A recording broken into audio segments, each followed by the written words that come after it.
امی عقیده کدام مذهب درس میتین؟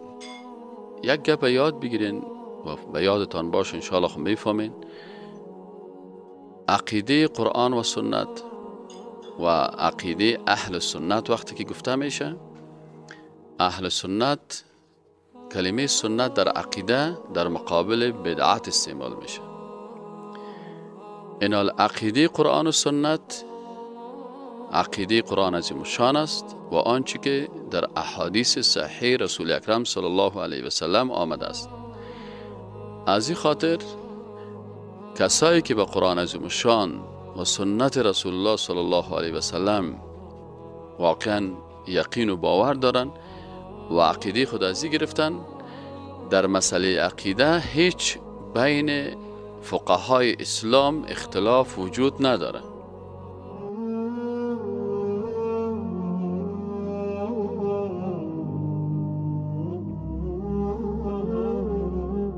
الحمد لله نحمده و نستعینه و نستغفره و نؤمن به و نتوکل علیه و نعوذ بالله من شرور انفسنا و من سیئات اعمالنا، من یهده الله فلا مضل له و من یضلل فلن تجد له ولیا ولا مرشدا، و اشهد ان لا اله الا الله وحده لا شریک له، له الملك و له الحمد یحیی و یمیت و هو على كل شیء قدیر، و اشهد ان محمدا عبده و رسوله. اما بعد، دوستای عزیز، برادرای محترم، در درس 19 عقیده در قرآن و سنت، این درس ما اقسام توحید بیان میکنیم که خود توحید در قرآن عظیم الشان و سنت رسول اکرم صلی الله علیه و سلم چه قسم تقسیم بندی شده. یک گپ بسیار مهمی است که بسیاری از دوستا وقتی که درس ها را گوش میگیرن یا سیدی ها را میشنون، تو سوال برشان پیدا میشه که استاد شما امی عقیده کدام مذهب درس میتین؟ یک گپ یاد بگیرین و به یادتان باشه انشاءالله خود میفهمین. عقیده قرآن و سنت و عقیده اهل سنت وقتی که گفته میشه، اهل سنت، کلمه سنت در عقیده در مقابل بدعت استعمال میشه. اینال عقیده قرآن و سنت، عقیده قرآن عظیم الشان است و آنچه که در احادیث صحیح رسول اکرم صلی الله علیه و سلم آمده است. از این خاطر کسایی که به قرآن عظیم الشان و سنت رسول الله صلی الله علیه و سلم واقعا یقین و باور دارن و عقیده خود ازی گرفتن، در مسئله عقیده هیچ بین فقهای اسلام اختلاف وجود نداره. امی عقیده که ما میخوانیم، این عقیده رسول الله صلی الله علیه و سلم است. امی عقیده رسول اکرم صلی الله علیه و سلم عقیده ابوبکر صدیق، عمر فاروق، عثمان غنی، علی ابن ابی طالب رضی الله تعالی عنهم اجمعین، عقیده تمام صحابه کرام است، عقیده تابعین اعظام است، عقیده تبع تابعین کرام است، عقیده فقهای اسلام، عقیده امام بزرگ امام ابو حنیفه رحمت الله علیه است، عقیده شاگردای از اونا امام محمد شیبانی، امام زفر، امام ابو یوسف رحمهم الله، عقیده از اونا هم است، عقیده امام شافعی، عقیده امام مالک، عقیده امام احمد ابن حنبل، عقیده امام اوزاعی، عقیده داود ظاهری، عقیده تمام فقهای اسلام و تمام دعوتگرای اسلام و موحدین اینمی عقیده است. از این خاطر عقیده اسلامی که عقیده قرآن و سنت است، الحمدلله کسانی که اهل سنت هستند و اهل قرآن و سنت هستند و عقیده خود از قرآن و سنت میگیرن، در مسئله اعتقادی کلشان موحد هستند، یکتا پرست هستند، کلشان از قرآن عظیم الشان و از احادیث صحیح رسول الله صلی الله علیه و سلم عقیده خدا گرفتن. از این خاطر در مذاهب فقهی اختلافات عقدی ندارن، اعتقادی عقیده اختلاف ندارن. اختلافاتی که پیدا شده در عقیده از مذاهب اعتقادی که به بدعت مبتلا هستند. گروه های پیدا شد به نام قدریه و به نام جبریه و به نام معتزله و به نام خوارج. این گروه های رنگارنگ پیدا شدن که یه در تاریخ شما ببینین اونا اختلافات اعتقادی دارن، اما عقیده مسلمان های واقعی که فقهای اسلام هستند، مذاهب فقهی هستند، تمام مذاهب فقهی یک عقیده دارن و او عقیده قرآن عظیم الشان و عقیده سنت رسول الله صلی الله علیه و سلم است. از این خاطر اگر کس سوال میکنه که والا شما کدام عقیده را میخوانین، ما عقیده قرآن و سنت را میخوانیم. اولین مصدر در نزد فقهای اسلام قرآن است. اگر شما هر کتاب فقهی را بخوانید اولین مصدرش قرآن است، دومی مصدرش سنت رسول الله صلی الله علیه و سلم است. پس اصل عقیده توحید کی آورد؟ قرآن عظیم الشان. امین آسمان به امین زمین امی عقیده را آورده و ما و شما مکلفیت داریم که با امانت پیروی از این دو امینه بکنیم. امین آسمان که جبریل امین بود، با بسیار امانت و صداقت عقیده قرآن و سنت با رسول اکرم صلی الله علیه و سلم آورد، یا به شکل وحی جلی که قرآن است و یا به شکل وحی خفی که سنت رسول الله صلی الله علیه و سلم است. و امین زمین رسول الله صلی الله علیه و سلم است. او و بعد از شاگردای مکتب نبوت که صحابه کرام بودن با بسیار صداقت عقیده را به تابعین انتقال دادن. تابعین کرام با بسیار صداقت و امانت ایره به تبع تابعین انتقال دادن و با این شکل با بسیار امانت و صداقت ایره به ما و شما مسلمان ها انتقال دادن. قرآن محفوظ است، احادیث صحیحه تخریج شده، علما خدمت کردن. از این خاطر عقیده قرآن و سنت وجود داره و تا روز قیامت ان شاء الله وجود می داشته باشه. اما اهل بدعت که اعتقادات خود از نظریات دیگران میگیرن، یکی عقیده خود از فلان فیلسوف میگیره، یکی عقیده خود از فلان شیخ میگیره، یکی عقیده خود از فلان شاعر میگیره، یکی عقیده خود از فرهنگ فلان متأثر به فلان فرهنگ است از او میگیره و کارشان دلشان. اما مسلمان واقعی و موحد همی است که عقیده خود از قرآن عظیم الشان و از سنت رسول الله صلی الله علیه و سلم میگیرن. تنها مسلمان ها چی کردن؟ علمای اسلام چی کردن؟ ما چی میکنیم؟ مثلا ما کدام ابتکاری نمیکنیم، فقط آنچه که در قرآن و سنت است ایره در چوکات به زبان ساده میخوایم برای مردم خود برسانیم.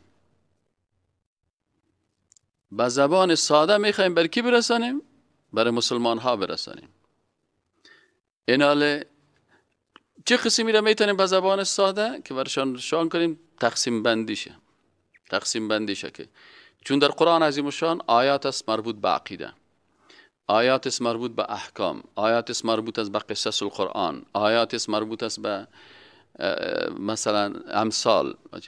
ایناله او آیات و احادیثی که هست که در مربوط به عقیده میشه او را چه قسم فصل بندی و ترتیب و تنظیم بکنیم تا که آسان وقتی که من درس عقیده میتم برای مردم آسان شود. یک استاد محترم دیگه که فقه درس میده او هم آیاتی که مربوط به فقه هست، احادیثی که مربوط به فقه هست، اجتهادات علما که مربوط به فقه است او را فصل بندی و ترتیب میکنه. دیگه کدام مشکل نیست در اینجا. اینال توحید در قرآن کریم و سنت رسول الله صلی الله علیه و سلم در قرآن عظیم الشان و سنت رسول الله هم در 6 بخش بیان شده است. وقتی که ما تقسیم بندی میکنیم قرآن و احادیث وقتی که دیدیم اینجا در 6 بخش بیان شده. بخش اول چی هست؟ توحید ذات است. قرآن عظیم الشان و سنت رسول الله صلی الله علیه و سلم اول ذات خالق بر ما معرفی میکنه. ذات خالق بر ما معرفی میکنه که او آیات قرآن که مشخصاً در مورد ذات آمده است. اول درسشی است که آیات قرآن بر ما میگه که قل هو الله احد الله الصمد لم یلد ولم یولد ولم یکن له کفوا احد. الله الصمد، الله بی نیاز است. چی معنی بی نیاز است؟ یعنی آنچه که یک مخلوق به اون نیاز داره، الله از اون نیازمندی ها بی نیاز است. مثلا من مخلوق در ذات خود به اعضای مادی بدن نیاز دارم. الله سبحانه و تعالی از اعضای مادی بی نیاز است. او خالق است. مثلا من انسان هستم، من به روح نیاز دارم. روح مخلوق است و اگر روح نباشه جسم من کار نمیده. پس الله سبحانه و تعالی از آنچه که مخلوق است و مخلوق به اون نیاز داره بی نیاز است. من انسان نیاز دارم به پسر، دختر، خواهر، برادر، مادر، پدر، اعضای خانواده. الله سبحانه و تعالی بی نیاز است از آنچه که من به اون نیازمند هستم. چرا من مخلوق هستم، محتاج هستم. اگر پدر نمی داشتم من وجود نمی داشتم. اگر مادر نمی بود من نمی بودم. اگر من فرزند نداشته باشم احساس کمبود میکنم. اگر من خواهر و برادر نداشته باشم روابط اجتماعی بسیار خراب می باشه. پس من به خاطر ضرورت هایی که دارم به این چیزها نیاز دارم. اما خالق، صمدیت خالق امیر بیان میکنه که قل هو الله احد الله الصمد لم يلد ولم يولد ولم يكن له كفوا احد. لم یلد ولم یولد ولم یکن له کفوا احد. ما مشابهت داریم با دیگه انسان ها، با دیگه مخلوقات. مثلا اگر از نگاه تنفس با نباتات حیوانات مشابهت داریم. حیوانات و نباتات هم تنفس میکنه، ما هم تنفس میکنیم. این حال ما در ذات خود مشابهت داریم با دیگه مخلوقات. ما مشابهت دارم با فلانی انسان. یا کسی میگه والا می چشمای استاد مثل چشمای استاد قیام الدین وارث. یا کسی دیگه میگه والا این بینی استاد کس مثل بینی استاد بریالای وارث. یا کسی دیگه میگه والا این ریش استاد مثل ریش فلانی شیخ وارث. یا کسی دیگه میگه والا می گپ زدن از این استاد کس مثل گپ زدن فلانی نفر وارث. پس ما در ساختمان وجودی خود مشابهت های با دیگه مخلوقات داریم. در خوردن و نوشیدن مشابهت حتی با حیوانات داریم. اونا هم میخورن و مینوشن، انسان ها هم میخورن. این حال وقت ما مشابهت داریم مثل ما یا کس دیگه هم پیدا میشه. اما خالق متعال در قرآن عظیم شان برای ما گفته که لیس کمثله شیء، مثل الله هیچ کسی نیست. پس شما خالق با مخلوق تشبیه نکنین. اینجا هست که در ذات خالق وقت انسان میرسه اکثرا مشکل بسیاری از کسایی که گروه هایی که بدعت هستن از سنت و روش رسول اکرم صلی الله علیه و سلم برآمدن در فهم عقیده. اینا بعضی اوقات بحث جوهر میکنن، بحث عرض میکنن. این چیزای تقسیم بندی های مخلوق هم میخواین سر خالق تطبیق بکنن. در حالی که اگر عقیده درست باشه این تقسیم بندی هایی که در بین انسان ها هست، این تقسیم بندی ها مربوط به مخلوقات میشه. نباید آنچه که مربوط به مخلوق میشه در این تقسیم بندی مخلوقات ما خالق هم داخل کنیم. در خالق که رسیدیم بر انسان ها میگیم و مخلوقات میگیم که جوهر است، خودش وجودش طول عرض و ضخامت داره. و این عرض است. عرض چی است؟ میگه خودش طول عرض و ضخامت نداره. این چی داره؟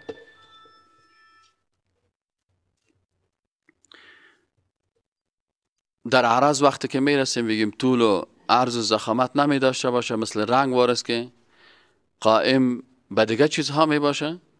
به این خاطر اینی مسئله جوهر و عرض و ایگه پاره که مربوط به مخلوقات میشه، این یک آیت قرآن جواب میگه که لیس کمثله شیء. شما این مسائل جوهر و عرض و این پاک است یا مربوط به مخلوقات میشه و هیچ چیز مثل خالق نیست، از این خاطر این تشبیهات نکنین. پس در عقیده قرآن و سنت اولین بحث که میشه در قرآن عظیم الشان و سنت رسول الله صلی الله علیه و ذات خالق معرفی میشه. دومین نقطه توحید صفات است که صفات خالق متعال بیان میشه که یک انسان مسلمان صفات خالق باید از قرآن عظیم الشان و سنت رسول الله صلی الله علیه و سلم بگیرین. نامهای خالق عظیم بگیرین. متاسفانه که بعضی از بسیار انسانای این حال در توحید صفات در قرآن عظیم الشان صفات خالق بیان شده. از این خاطر علمای اسلام، کسایی که در عقیده زیاد کار کردن، برای مردم فرمولش بیان میکنه. برادر عزیز میگه امی صفات خالق که است توقیفی هست. توقیفی چی معنی؟ توقیفی معنیش چی است که آنچه که در قرآن و سنت آمده به می توقف میکنی. توقف از کلمه وقف گرفته شده. آنچه که در قرآن و سنت از صفات خالق آمده و نامهایش آمده دمو توقف میکنی. نه ای صفت از زیاد میکنی نه کم میکنی و نه هم در این حق اجتهاد داری. حالا بر ما بسیاری مردمایی که خوب دیندار و خوب متقی هست نشته میکنه که ستایش میکنم ذات را که عاشق بندگان است. برادر عزیز، مسیجم روان میکنی و خود دعوتگر اسلام هم میدانی و وقت نداری که در درس عقیده بشینی که عقیده را بفهمی، خودش دعوتگر اسلام بی ادبی میکنه در مقابل خالق جهان. استخدام کلمه عاشق به ذات ذوالجلال از نگاه عقیده بی ادبی هست و بی ادبی در عقیده کفر است. یکی بی ادبی در مقابل یک انسان عادی هست. تصور بکن این دو کلمه زشتی که به مادرت استعمال کردن نمیتونی، به پدرت استعمال کردن نمیتونی، به استادت استعمال کردن نمیتونی، خفه میشه. اگر کسی مرا بگه که والا این نامه را برای استاد دایی عاشق فرستادم، ما بسیاری وقتا شاید چیزی برش نگویم، لکن قلبا از پیشش متاثر هستم، میگم این بسیار بیادب انسان است. این چه کلمه است که برای ما استعمال کردی؟ وقتی که ما یک کلمه زشته که معنای درست نداره به مخلوق استعمال کردن نمیتونیم و تو دعوتگر مسلمان که مسیج ها را روان میکنی باز اینجا کلمه عاشق و معشوق به ذات ذوالجلال استعمال میکنی. چرا استعمال میکنه؟ به خاطر ازی که این سیدی درس عقیده را نه خود شنیده نه فامیل خود نشان داده و نه در درس عقیده آمده و فقط اینه میخواستم که والا صاحب دین دیگه هر کس که هرچی خواست دیگه. این گپ سرازی است که در توحید صفات، صفات الله و نامهای الله که است اینا توقیفی هستند. پس تو حق نداری که صفت جدیدی را برای خالق بغیر از آنچه که در قرآن و سنت آمده. من یک روز کل احادیث و چیز در مکتبه شامل کامپیوتر است کلمه عاشق نوشته کردم، هیچ نامده. بعضی از احادیث ساختگی و دروغی که بعضی کسا ساختن او اعتبار نداره، اما احادیث صحیحی که در صحیح بخاری و صحیح مسلم در اینا هست تو بپال. آیا بر خالق متعال کلمه عاشق و معشوق استعمال شده؟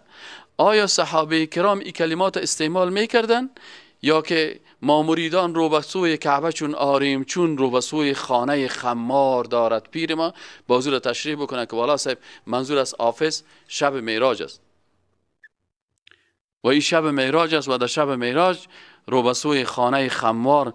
خانه خمار منظورش کیست؟ یک وقت ما در مکتب بودیم برای ما می درس داده میشد که خمار منظورش العیاذ بالله خالق متعال است و خمار از کلمه خمر گرفته شده. خمر به معنای شراب است. خامر کسی که شراب میخوره و خمار کسی که بسیار شراب نوش است و مست است. این حال وقتی برای یک شخصیت بزرگوار یک کلمه را استعمال کردن نمیتونی به یک پیغمبر، به یک صحابی، به ملائکه، به مقدسات و باز به خالق متعال چطور جرأت میکنن که استعمال میکنن. والله ما به این جرأت امین مردم بسیار تعجب میکنم که استغفر الله، الله ما را لرزه میگیره که تو کلمات در مقابل خالق استعمال میکنی.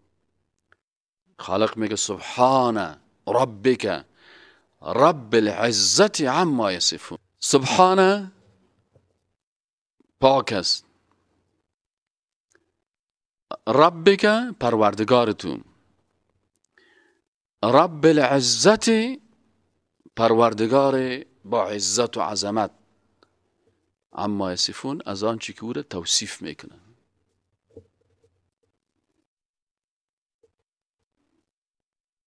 و سلام علی المرسلین چرا میگن؟ میگه و سلام است، سلامتی هست، سلام و رحمت الله باد بالای کی؟ بالای مرسلین. چرا؟ میگه به خاطر ازی که مرسلین پیغمبرها بسیار با ادب بودن،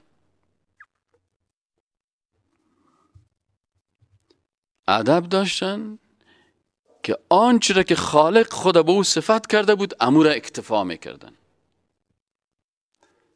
و از خود زیاد و کم نمیکردن. سبحان ربک رب العزت عما یصفون و سلام علی المرسلین و الحمد لله رب العالمین. سومین نقطه که در قرآن عظیم الشان و سنت رسول الله صلی الله علیه و سلم آمده است توحید افعال است. در این قسمت هم در عقیده میگه که باید انسان مسلمان افعالی که الله به خود نسبت داده او را بشناسه و او افعالی که مخصوص مخلوق است او افعال هم باید بشناسه.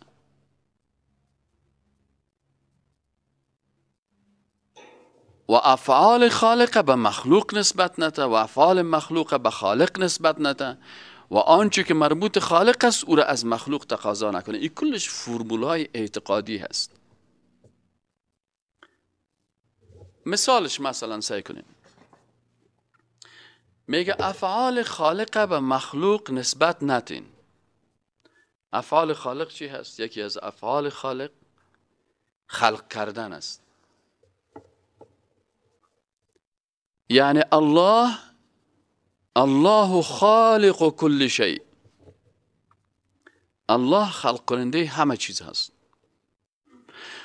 آل در قرآن عظیم الشان میگه که الله برای بعضی انسان ها بچه میته، برای بعضی انسان ها دختر میته، برای بعضی انسان ها پسر و دختر هر دویش میته و بعضی کسی دیگه بعضی انسان هاست که عقیم میسازن نه پسر برش میته نه دختر میته. الله خالق است. چقدر مردم است که خودش به نام ملا و به نام شیخ و به نام سید و به نام آقا صاحب و به نام پیر صاحب صفت خلق کردن خالق یا به خود یا به یک شخص دیگر نسبت میده.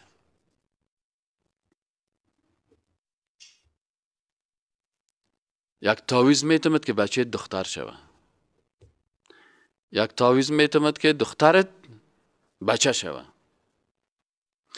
یک تعویض میتمد که خدا برات بچه و دختر مقدر نکرده، ما تقدیر تغییر میتم برات بچه و دختر میتم. اصل نیست.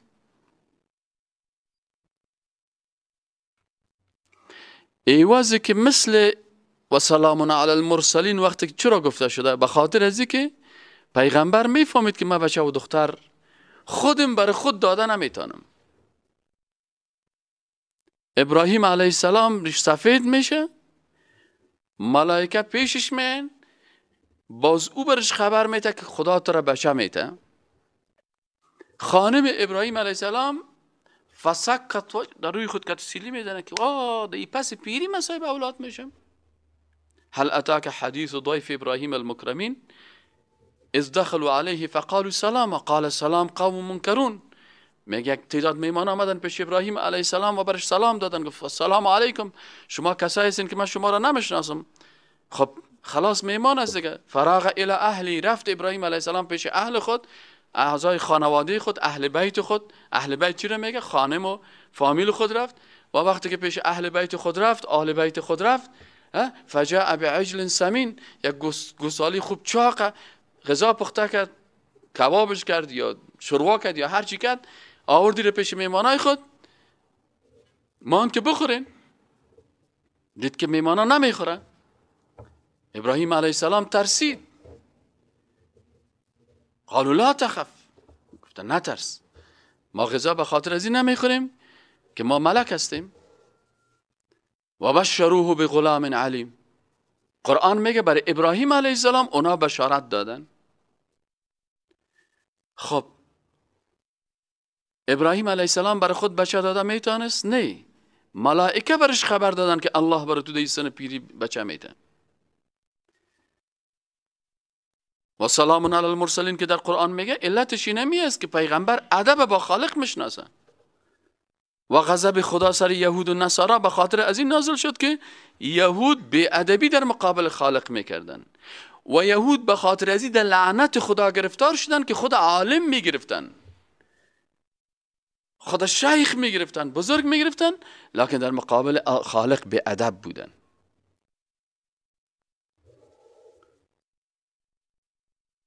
کاف ها یا عین صاد ذکر رحمت ربک عبده زكريا إذ نادى ربه نداء خفيا قال رب إني وهن العظم مني واشتعل الرأس شيبا.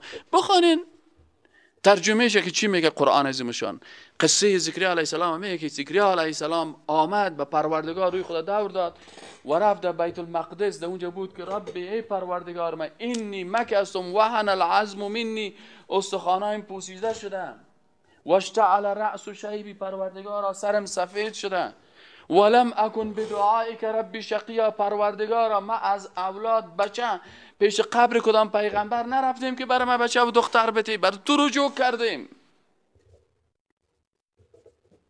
برای ما اولاد بتی. باز الله برش میگه که ما به یحیی علیه السلام تو را بشارت میدیم. این از عقیده قرآن که انسان اگر اولاد میخواه از خالق بخواه.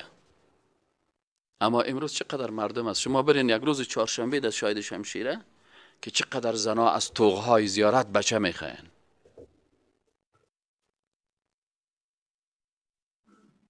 برین سعی کنین که چقدر انسان ها سر خود در دیوار زیارت میزنه برای ما بچه بتی.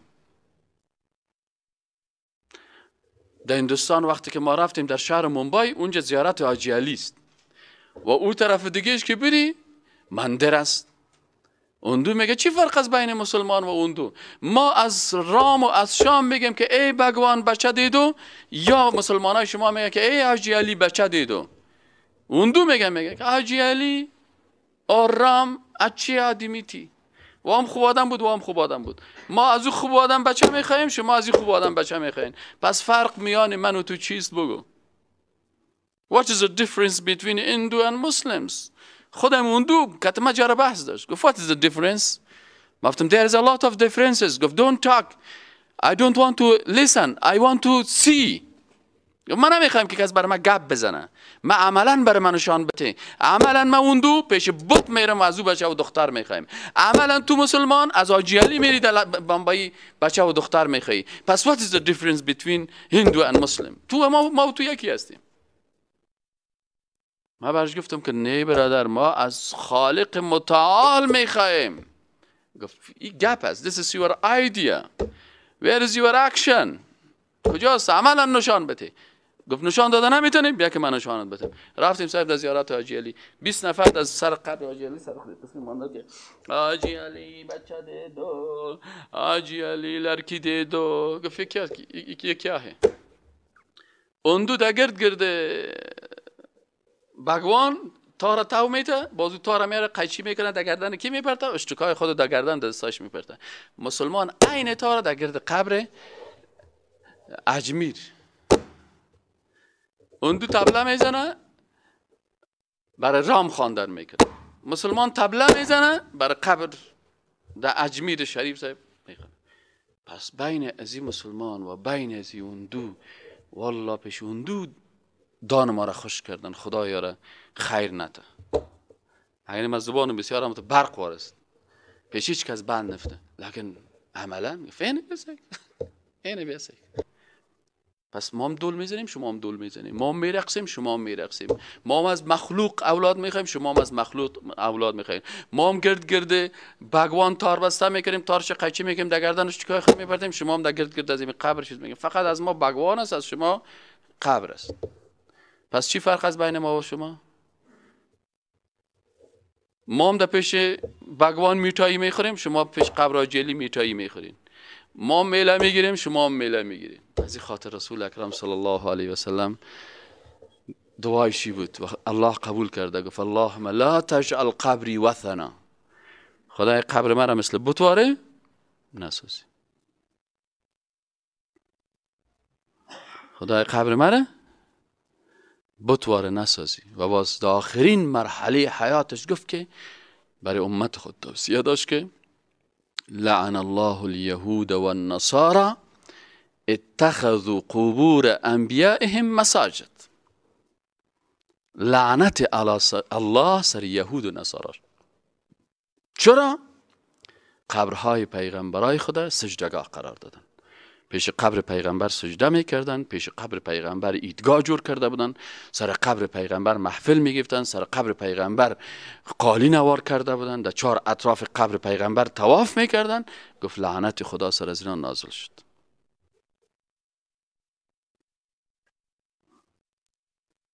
رسول اکرم صلی الله علیه و سلم وظیفه خود انجام داده. کل صحابه گفتن که نشهدو، ما شهادت میتیم که انک ادیت الامانه یا رسول الله، تو امانت ادا کردی و بلغت الرساله و نصحت الامه، نصیحت کردی امتت. و ما هم شهادت میدیم والله واقعا که قرآن بخوانی و احادیث رسول اکرم صلی الله علیه و سلم بخوانی، واقعا رسول اکرم صلی الله علیه و سلم امانت ادا کرده، رسالت بیان کرده و تمام چیز مانده، از طهارت تا خلافت کل چیز بیان کرده، هیچ چیز از پیشش نمانده. از این خاطر آیت قرآن نازل شد که الیوم اکملت لکم دینکم، امروز دین بر شما تکمیل کردم و الحمدلله کامل ترین دین.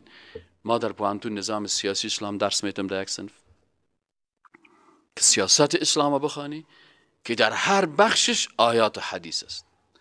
در دیگه صنف اقتصاد اسلام درس میتیم، الحمدلله اقتصاد اسلام بزرگترین و لوکسترین اقتصاد در دنیا است. نظام معاملات، نظام اخلاقی اسلام درس میتیم، بهترین اخلاق، عفت زبان، عفت اعضای بدن، عفت عقیده، عفت شنیدن، کلش در اسلام است. کل چیزا که وقتی که ما نظام های اسلام بخونیم چرا رسول اکرم صلی الله علیه و آله. خب سومین بخش توحید افعال است. باز مفصل شما میخوانیم، منظوری است که افعال خالق متعال. من یک مثالش براتون گفتم، بساطها فعل است که اگر مثالش بگویی والحمدلله رب العالمین، آنچه که ما میگیم سر کسایی که مسلمان واقعی و غیر متعصب است تأثیر میکنن. عمل یکی از برادرها الحمدلله پارسال گفت 19,000 نفر در شرک و کفر مبتلا کرده بودم، امروز من حیث دعوتگر توحید کار میکنه در می شهر کابل. تخلص خودم دایی مانده. پارسال تخلصش فیصل مشهور به سید جلال آقا بود. حال انشاءالله فیصل تخلص خود دایی مانده، میخواه که دعوت به حق بکنه. اینمی وقتی که و شاهد شاهد من اهله، امین نفره که مرشد 19,000 نفر بود، خودش حالا میگه که من چقدر در شرک مبتلا بودم. شما میتونید که از انتشارات پیام حق برنامه های زیره تقریبا 10 برنامه ما فعلا جور کردیم، ما خودم کسیش مصاحبه کردیم. تصویرای هست که با خدا براتان نشان بدم که انسان گریه میگیره. کتابای را بر ما آورد که به نام اسلام کتابای ازی رسیم. اینجا سعی کنین العجل الساعه عکس انسان کشیده. عجل در زبان عربی چی را میگه؟ کی عربی میفهمه؟ عجل چی را میگن؟ گوساله را میگن. کی گوساله پرست است؟ حال فعلا در دنیای جدید کی گوساله پرستی میکنه؟ خب اندو در اونجا گوساله پرستی میکنه، او بیچاره اندوست، مشرک است. و اینجا صاحب اینیا صاحب گوساله پرستی میکنن. بازی ها چی هستن؟ مسلمان و پیرو پیغمبر. این خوب سعی کنین تصاویرش اینجا پیش من باز کلش کمی دیدم کتابای زیر کلش. الفراق فسادا و یسعون فی الارض و یسعون. شما سعی کنین در رانهای زنها که آیات قرآن نوشته میکنن اینجا در ران ازی هم نوشته هست. بعضی خانم‌ها که پیششان میره باز میگه امی چیز تا نشان بده که یک تعویض مخصوص است. آیات قرآن در اعضای بدن در شرمگاه خانم‌ها نوشته کردن. کفر از نیست. این حالا که برجبویی که تو کافر هستی میگیره وهابیا میگه. یعنی با آسان گپی نمی است. هر کس که قرآن خوان وهابی است. احترام به قرآن کردی میگه وهابیا میگه. والله اگر وهابی احترام به قرآن داشته باشه و تو به نام اولاد پیغمبر توهین قرآن نکنی، من افتخار میکنم که اگر من اول سر ثبات خلاص خدا وهابی میمانم. لعنت خدا بر از او انسانی که به این اندازه توهین و تحقیر به قرآن میکنه.